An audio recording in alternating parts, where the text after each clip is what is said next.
Bowling Green's Scott Leffler leaves to go be the quarterback coach for the Eagles. Literally, you know, kind of at a bad time, in February, right? Is that not when it happened? So you're behind the eight ball in terms of hiring a coach, in a G5 school like that, when you're not even in the top half in the MAC in terms of like, enrollment, stadium size, just like resources in general. It's tough being behind the eight ball. So what do? They go hire Eddie George. Yep, that Eddie George from Tennessee State, former running back for the Cowboys, the Titans / Oilers, whatever you want to call it. I mean, he was on there for both, I think, when they were the Titans and the Oilers. Legendary Ohio State running back. And he's back in the state of Ohio. I have a lot of questions, right? And I think it's fair to be skeptical. And I think you're a little bit higher than I am, but I think it's fair to be skeptical, okay? Because you have a guy who his only coaching experience ever, all right, ever, is being the head coach at Tennessee State for 4 years, right? And his fourth year, sure, he won Ohio Valley Coach of the Year. They won the conference. They made the playoffs for the first time since 2013. But what was also in 2013 was Rod Reed's fourth year at Tennessee State, where they also made the playoffs, did really well. They won 10 games there. And then from there on, I love Rod Reed. I think he's a great guy. He's got a son that plays really good quarterback sometimes for Texas A&M. But, program in terms of win total, it steadily declined, until Eddie George got there. And then Eddie George really just has one winning season, and that was last year, where they had 4 games that were one-possession wins. And you want to call that good coaching? Maybe. Do you want to call it – I mean, they Lindenwood and Gardner-Webb are pretty stinky doo-doo teams, all right? So I have some skepticism about it. It's nice that he's bringing – and we'll talk about his staff. He's bringing a lot of his staff over, all right? He is one of those guys that is very driven. All right, he has success written all over his face. And this Bowling Green program, with the options that were available this late in the cycle, this could be one of the best that you could have gotten. And you're kind of getting him. I don't want to say at a discount, but like you're not paying him a lot of money. It's like $600,000, 5 years contract. This is going to be fascinating, I think. Yeah, it is. And first of all, it's exciting to have him back in the state of Ohio, right? I mean, all the wonderful things he did there, including, by the way, like playing against Bowling Green, when he was a Buckeye. So that's kind of fun to come full circle there. It's super interesting. Like you talked about a little bit how it all went down. So Eddie George, like did his thing at Tennessee State, obviously, building up to that 9-win season. I like Eddie George. I like this hire. I know you do too, but I'm a little bit more higher than you are. But so he did his thing, right? 9-4, brings him to the playoffs. Obviously, lose to Montana. It was, pretty darn good. But that happens. And it was really interesting because I heard his name. He got interviewed by the Chicago Bears, right? And a lot of that was, and like there were, reports, rumors that it was, more about filling the Rooney role and whatever else and like whatever it may be. But first of all, he talked about how that was such a great experience for him and he was thankful for the organization. And I think he was a legit candidate. It's just obviously like the step up from Tennessee State to the Chicago Bears, the NFL. Like it's a big deal. And obviously as Bears fans, like, like Ben Johnson, pretty darn excited about it. But regardless, so he was obviously floating his name out there. So that was not a new thing. And he talked about this too, where he was not getting the support and the commitment from the Tennessee State, administration. It's similar to, I think about with Marshall and what Charles Hoff went through and all that kind of, or actually the opposite of that. But regardless, extensions was not really on the table for him at Tennessee State, especially with the price tag he was probably going to, demand because of the success he just had. So that was not really an option to staying. So he gets a call from Urban Meyer, who obviously Bowling Green legendary coach in the state of Ohio and college football, all that kind of stuff. And obviously just there, because there is that connection between Ohio State, Urban Meyer, and Eddie George. They weren't really great friends. I mean, obviously they know each other and they're friendly for sure, but it's more about, it's not like he's hiring his buddy. So he helped hire Eddie George there, and kind of gave him the rundown there and put his name out there. And obviously George had to interview for it and be pretty serious about it. And ended up aligning that they both had similar values and whatnot. And here Eddie George is coaching the MAC. Which left? You said Urban Meyer had similar values to Eddie George. No, no, no, no, no, no, no, Oh, no, okay. no, Sorry, no. sorry. I was. Bowling Green, Bowling Green.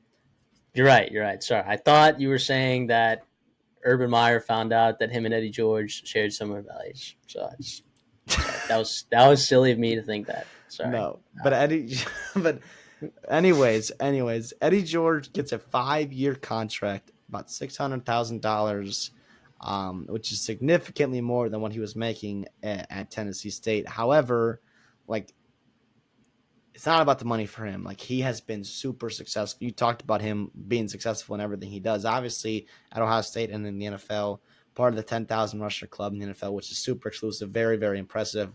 But also what he did outside of the sport of football too, starting his own, financial management firm like Edward and George Wealth Management. He founded Edge Group. He founded Landscape Architecture and Design Firm. I mean, like all this kind of stuff too. The success he has had, not only in the NFL but also outside of it. He's got the resume of a president of Bowling Green, not necessarily the head coach of Bowling Green. So it's super interesting. It is a little bit more out of the ordinary and unorthodox, especially because he had the non-traditional route of coaching. He didn't start as a GA and work his way up to coordinator and then obviously to head coach. And he kind of started that. And I think if you ask him too, like he kind of got his thrown in the fire at a bad program, like at a program that was struggling, right? And he was able to right 100%. the ship there. And I think he was learning as they were learning too. And I think that situation's really, really helped him. Obviously, he's still pretty green as a head coach, very, very green in terms of a D1 head coach, right? And especially in this climate, obviously he's familiar because he played college football at the highest level, but it's a much, much different game now than it was 20, 25, 30 years ago, right? So obviously, all that kind of stuff, plays into it. But this, to me, what's interesting is, not, I've been going on forever here, it feels like, but real quick, I'll wrap it up with this contract. So Scott Loeffler was making $580,000. So obviously George gets a little bit more than that, almost $700K if you add the supplemental compensation into Inflation.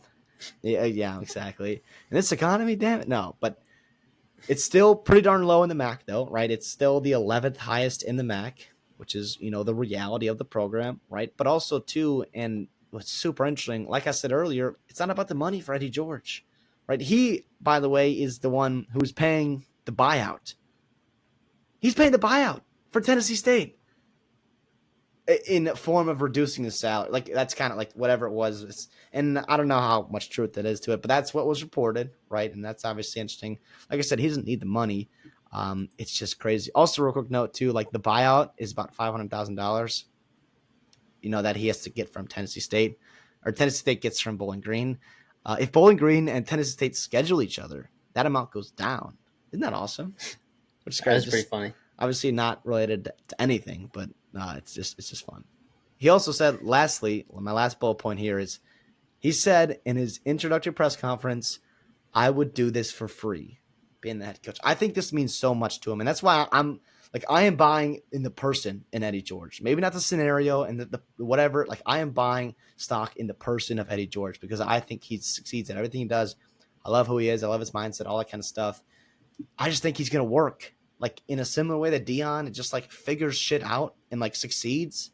Like it's the same way with Eddie George, not only in football. We saw the wealth Very different management. personalities, though. Very different Yes. personalities. And I don't want to, yeah. And obviously like the comparison is made because like he started, in the FCS and like Hall as of a head Fame, coach, NFL athletes. and all that kind of stuff, but very different, but in a similar way, I think they will both succeed. So yeah. So I think the athletic director of Bowling Green, I think very much agrees with you. I think he's investing in the person as well because like he has a lot invested. All right, like AD, what's his name? Derek Vandermeer or Murway. Sorry, it's a South African name, I believe. He's got his kid playing for the football program, right? He used to be an All MAC player for Central Michigan. Like he understands the landscape of the MAC. Like he has a lot invested in this, right? He's not going to hire some bozo, right? Like because like his kid is literally on the team, you know. So I think that the people that need to believe in him do believe in him. I just am still skeptical because it is fresh, right? Like, how do we know like that his coaching staff, like they had a very decent defense in a pretty down year for that conference, right? Where he ended up winning Ohio Valley Coach of the Year, which is really awesome. I, and for Bowling Green, here's the thing too, like they have hit on their head coaches at an astounding rate. Astounding rate. We're talking Urban Meyer, Dino Babers. I'll call Scott Leffler a hit, right? Because of the way he turned around that program from what it was. Dave Clawson. Did I already say? Yeah, I said Dino Babers. I mean, you've hit on so many good coaches. Coaches that went on to be Power Five coaches and successful ones for the most part at their jobs. And it's like I think the expectations at Bowling Green are a lot higher than they should be because of the success that they've had, because of the unbelievable coaches that they've hired. And I think that this is a more risky hire than, well, I guess Scott Leffler, I guess you could call him a risky hire as well. But like, this is a risky hire. Let's put it on the table. It's a risky hire. This guy doesn't have a ton of experience. Being head coach, no experience. Being a Division I head coach, no experience, and that doesn't necessarily matter a ton, right? Because we've talked about a bunch of guys that are FCS coaches that work out and whatever. But I just think that the expectations at Bowling Green are much higher than they should be, or than they actually really are. If that makes sense. Like the fans and the athletic department think that they should be winning more than they actually should be. Like they've overperformed. The Battle of I-75, is that what it's called? Forgive me. Yeah, against He Who Shall Not Be Named. Right. That's been a competitive series for the entire history. And let's be real, He Who Shall Not Be Named. Right. Voldemort. Right. Has significantly better resources than Harry Potter over here. Significantly better resources. All right. Yeah.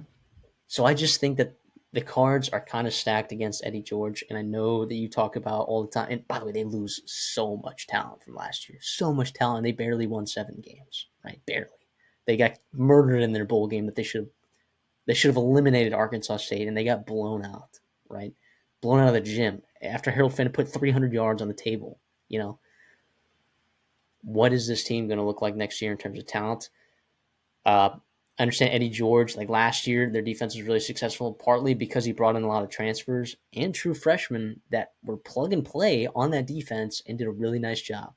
And Eddie George brings over 6 members of his staff from that team as well, that can help with the continuity, that can help with the change, that can help, and they brought in some players as well. But I just am super skeptical of like this working out. So forgive me for not being as high on this hire, but here's the other part of this too. Because of how late this was in the cycle, it's like you also have to reflect and say how much better could they have done. And like you said, Eddie George is getting looked at as the Chicago Bears. Now, as a Bears fan, would I have been absolutely furious if Eddie George got hired to be the head coach of the Bears? Yeah, I would have been furious. I would have been like, what are we doing? But to be the head coach at Bowling Green State, or Bowling Green, it's maybe more manageable, I guess. But and can we just talk about this for a second too? This MAC conference right now, okay, and we've only been doing this for a couple years, but like we've watched college football forever. We've looked at numbers and past coaches and records and what we've consumed so much college football, you and I, over the last however many years. Can you think of a time since we've been alive that the MAC has better coaches in it than it does now? I mean, look up and down the roster, people. Jason Candle, Chris Creighton, Chuck Martin, Pete um, Lambeau, Pete Lembo. Did I already say Chris Creighton? Stud. Thomas Hammock, Thomas Hammock. Kenny Burn. Dare I say? Then I say, well, dare I say Brian Smith? Maybe. Maybe. We don't know. He's got that program buzzing right now. They got a lot of continuity from the winning program that they had 3 years of, 10 plus win seasons. Not to mention you bring over UMass with Joe Harris Simiak. Like, you have a loaded. And who knows? Is Lance Taylor any good? Maybe. Maybe he'll be better these next couple of years. I have no idea. I would. I'm just saying, like, it is.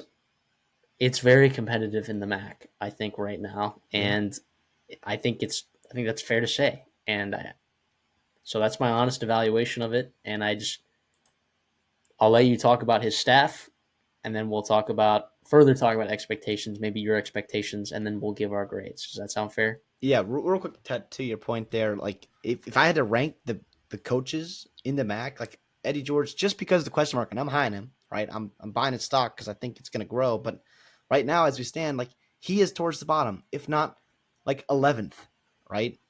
12th, whatever, with UMass coming in, and obviously I know you coming out, so it's going to be like even whatever it may be. But also to your point, in terms of like hitting on a ton of coaches at Bowling Green since 1991, right? When you hired Gary Blackney, every coach from Blackney to Urban Except Nate's. Meyer to Brandon Gregg to Dave Clawson to Dino Babers, they all won 8+ games, 9+ games. If you actually look at, like, incredible stuff. That's Jinx was that's insane. That is Jinx was a insane. miss. Jinx was a miss. And But then you went and hired. Loeffler was on his way to building that program, and like he was a bowl game away the past 2 seasons from winning 8 games. It has been incredible. Now, is it luck? Is it whatever? Maybe there's something about Bowling Green as a town, isn't it? Like stuff that just, I see you shaking her head. As stuff that like No, just no, contributes. It may be yeah. like it just they take their football really seriously up there, right? And it's obviously a small town. You've got the other school up north, and you've got whatever. So it's like it's just fascinating. And here's what I'll say about Eddie George. I think it's gonna work, man. I think it's gonna work. Let me get in the coaching staff before I get too fired up about it. The offense coordinator is Travis Partridge. So here's what I'll say before I get in. I'm so sorry. Kind of all over the place right now. You're gonna have a lot of blend in a similar sense. We just talked about Jimmy Rogers at Washington State. You're gonna have a lot of blend of his coaching staff following him. Keep in mind the context matters. Keep in mind when this hire was made. So the assistant coaching pool, that kind of coaching carousel happens in December and January, right? When coaches are filling out their roster, when coaches get let go, when contracts expire, all those kind of things, especially at a place like Bowling Green.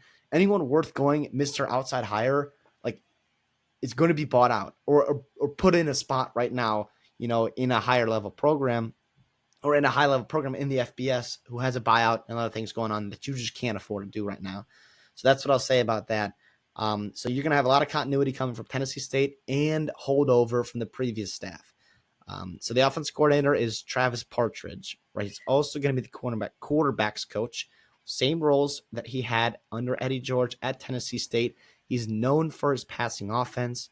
He coached at Kansas as an assistant quarterbacks coach under Lance Leipold and Andy Kolodnicki. By the way, the over on the Lance Leipold references for this video and this episode has hit the over, and that's fantastic. Always a good video when we talk about him. Anyways, Partridge was a really good quarterback at Missouri Western State. He played briefly in the NFL with the Minnesota Vikings. The O-line coach, Greg Nozale, right? He'll be a familiar name to us Bowling Green fans.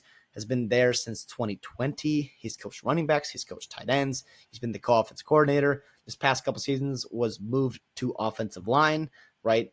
At the tight ends, he coached Christian Sims. He also helped recruit and develop Harold Fannin as well. So pretty good list there and what he's done kind of with everything for Bowling Green. The wide receivers coach is Bruce Johnson. He's coming from Central Connecticut State last year, where he coached wide receivers, helping to lead to the FCS playoffs. In the offseason, he was hired by Eddie George to go to Tennessee State to coach high school. Obviously, comes over with George to Bowling Green. So obviously, George got his guy once. He gets him again. Love that. He's been coaching for a long time. He's done everything from high school, JUCO, FCS, FBS, all that kind of stuff. So I love having a guy like that, especially helping Eddie George, who is newer to it. I think that does matter. The running backs coach is Josh Crawford. He was with Tennessee State the past couple of seasons, working with the running backs prior to that. Favorite part about him, he was a G at Utah, working with the running backs, Tavian Thomas, Micah Bernard, Jaquin Jackson. Those were the running backs on that team. Got to be around a ton of talent there. He played running back in college at Vanderbilt. Lastly, on the offense, the tight ends coach is Dwayne Alexander. He will also have the title of assistant head coach. He's a very, very experienced head coach. Was the O-line coach at Sewanee. Was going to be hired to Tennessee State, right? Following him there, similar to what wide receiver coach Bruce Johnson did. Now he heads to Bowling Green with George and Johnson to coach tight ends. Prior to that, he does have head coaching experience at Tennessee Tech. Now, be honest, it was not very good, but he did have a lot of obstacles to overcome, and they had some stuff go on, off the field that whatever it kind of hurt that program. So it's nice to have that kind of experience, I do think, in that program with Bruce Johnson, with Alexander, right, and those guys and their head coaching and coaching experience, but also some of the continuity with some Bowling Green coaches as well. The staff matters a lot. It's going to carry a lot of weight. And Yeah. like you said, it's tough to bandage, do a tape job with the staff because of the way and when you hired Eddie George. Like that mattered. And not that this is a bad staff, because there is continuity there, with what worked for him at Tennessee State. But if there was a chance that you could put together a better staff, but you couldn't because of the timing, that hurts. Every little thing adds up. Well, and too, you got to think about it. Most of these coaches we've talked about have been coaching for 20, 25, 30 plus years and have the ability to create a coaching tree and connections. Guys he has worked with, overlaps, connections, not that Eddie George doesn't have a ton of connections in the football world. I'm just saying some of that does matter. Let's move to the defense, right? Defense coordinator is Brandon Fisher. He's also going to be the associate head coach. He was the DC for 4 seasons at Tennessee State under Eddie George. They were really good. Top 3 defense, like you talked about earlier, in the conference. Each year he was there. Before that was at Auburn as a defensive analyst. Started working in the NFL, working for the Rams. Fisher is a familiar name with the Rams, right? Jeff Fisher, who was the head coach for the Rams and the Titans, known for having good defense, known for going 8-8. He has that NFL pedigree.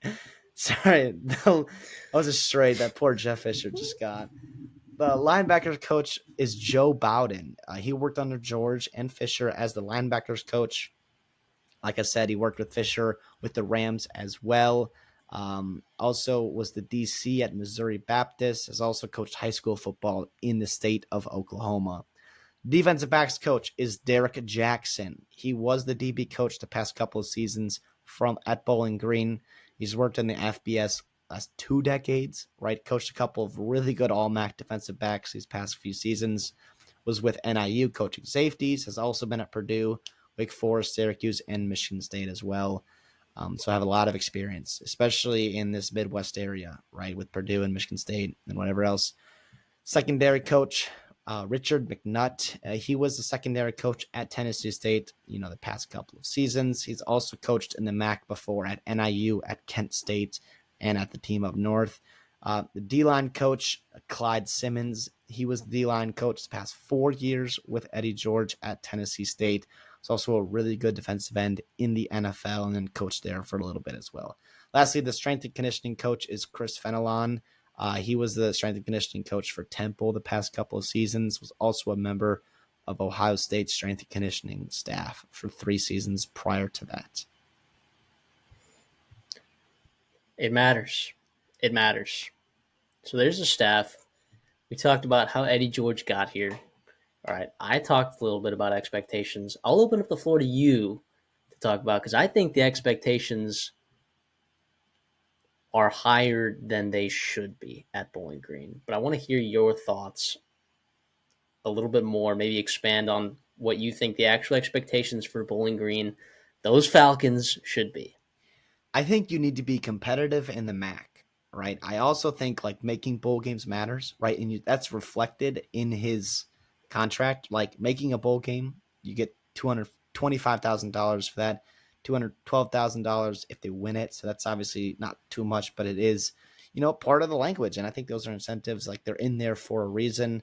It's also, you get, if you win 5 MAC games, 6 MAC games, winning your division, winning the conference, obviously those are standard in every conference or in every contract. But I think that number 5 is pretty significant, and goal they could shoot for, being 5-3. This past season they were 6-2. They had a brutal out of conference schedule, and I think that gave Scott Loeffler. You look at it, and he was 6-7 with the 6-7. I'm sorry, 7-6, 7-5 in the regular season with the bowl game loss. And Like competitive in those out of conference games comp- against elite competition. yes, and so, but by the way, this is one of the most talented team Bowling Green's had in a long time. Regardless, so they got to give credit to Loeffler for doing that. Well, I mean, I think about like they almost beat Penn State, and they were a red zone interception away from basically beating A&M.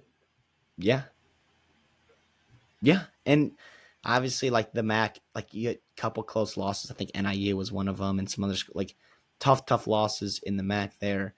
But it's something to monitor. I will say this, like I think if Scott Loeffler, and we'll stick with it, like if he had won 7 games, the rest of his, like he would be plenty safe. I don't think he was ever the past couple seasons ever on any kind of hot seat list for Bowling Green, as he nor should he have been, right? So if I'm Eddie George, I'm shooting for 6, 7, 8 wins, being obviously competitive in our conference if you can, but more so focusing on racking up wins in the MAC, getting to a bowl game, putting yourselves in spots for November in MACtion, Tuesday nights, Wednesday nights, like to fight for a chance in the conference playoff or the conference championship game. Yeah, I think winning 7, 8 games is kind of taken for granted at Bowling Green, but like that should be a bigger deal than it is there. It should be. Dino Like Babers, Dave Klaus, like Urban like the Meyer. fact that that is the expectation is wild to me. It's wild. So for that reason, all right, in grades we talk about this in A. We give on the show A, B's, and C's. Right, A is meeting expectations, or exceeding expectations. B's meeting them. C is not meeting expectations. I got to go with a B minus here. I think that there is a world where he definitely can meet expectations, but I don't think I think it's more likely that he doesn't than he does. If that makes sense, because those expectations at Bowling Green are are pretty high, which is silly for me to say because I look at the resources and I look at the competition, and I look at the coaching landscape in the MAC, and I'm like, that's tough, man. 7, 8 wins, that's tough. If he does that, I will be absolutely bought in on Eddie George for whatever other job that he may be looking for or vouching for. Maybe like he falls in love with this place, and like you said, he doesn't do it for the money. Maybe he just likes the challenge. Maybe he's here for 4 or 5 years. And wins 7, 8 games. 3 out of those years. That would be crazy to me. That would be to me that's meeting the expectations, but that would to me would be pretty nuts. So good luck to him. But I'm gonna have to give him. I'm gonna have to give this higher B minus. I'm gonna be high. I'm B plus. I do think like winning 7, 8 games, like that is me. That is exceeding expectations. To me, 7, 8 wins, being in conference championship games, like that is far exceeding expectations. I think it's gonna be a little bit below, like making conference championship games. Obviously, like you said, the MAC is in a better spot than it's been in a long time, if not ever, and that's something you have to just in context that matters, right? If you're Bowling Green, especially if you are giving him resources to win at a tier 3 level in the MAC and you want him to win at a tier 1 level in the MAC, yeah, it's hard, and it takes a special kind of coach. I think he is. I think he's awesome. I'm just gonna buy stock in him. I mean, we'll see how it works out. Obviously, recruiting and the other logistics of being a Division I football coach in the FBS, and also like the headaches that happen in FCS. Obviously, they're there in terms of guys poaching your players and whatever else, and dealing with revenue sharing or NIL, really more so. Yeah, at Tennessee State, and then like those headaches exist there, but they're amplified even more in the FBS. So we'll see how he adjusts. But like I said, this guy succeeds with everything. Super excited to see what he can do there. I do think it is. At first, I heard that name, and I'll close on this. Is I heard that higher, and I was like, "Oh, okay, it's a big name. It's a big name." And I'm like, "Okay, I see the Ohio connection and whatever else." And I will say, after doing my research and learning about Eddie George, as a person and as a coach and whatever else he's done in life, like I think he's gonna work.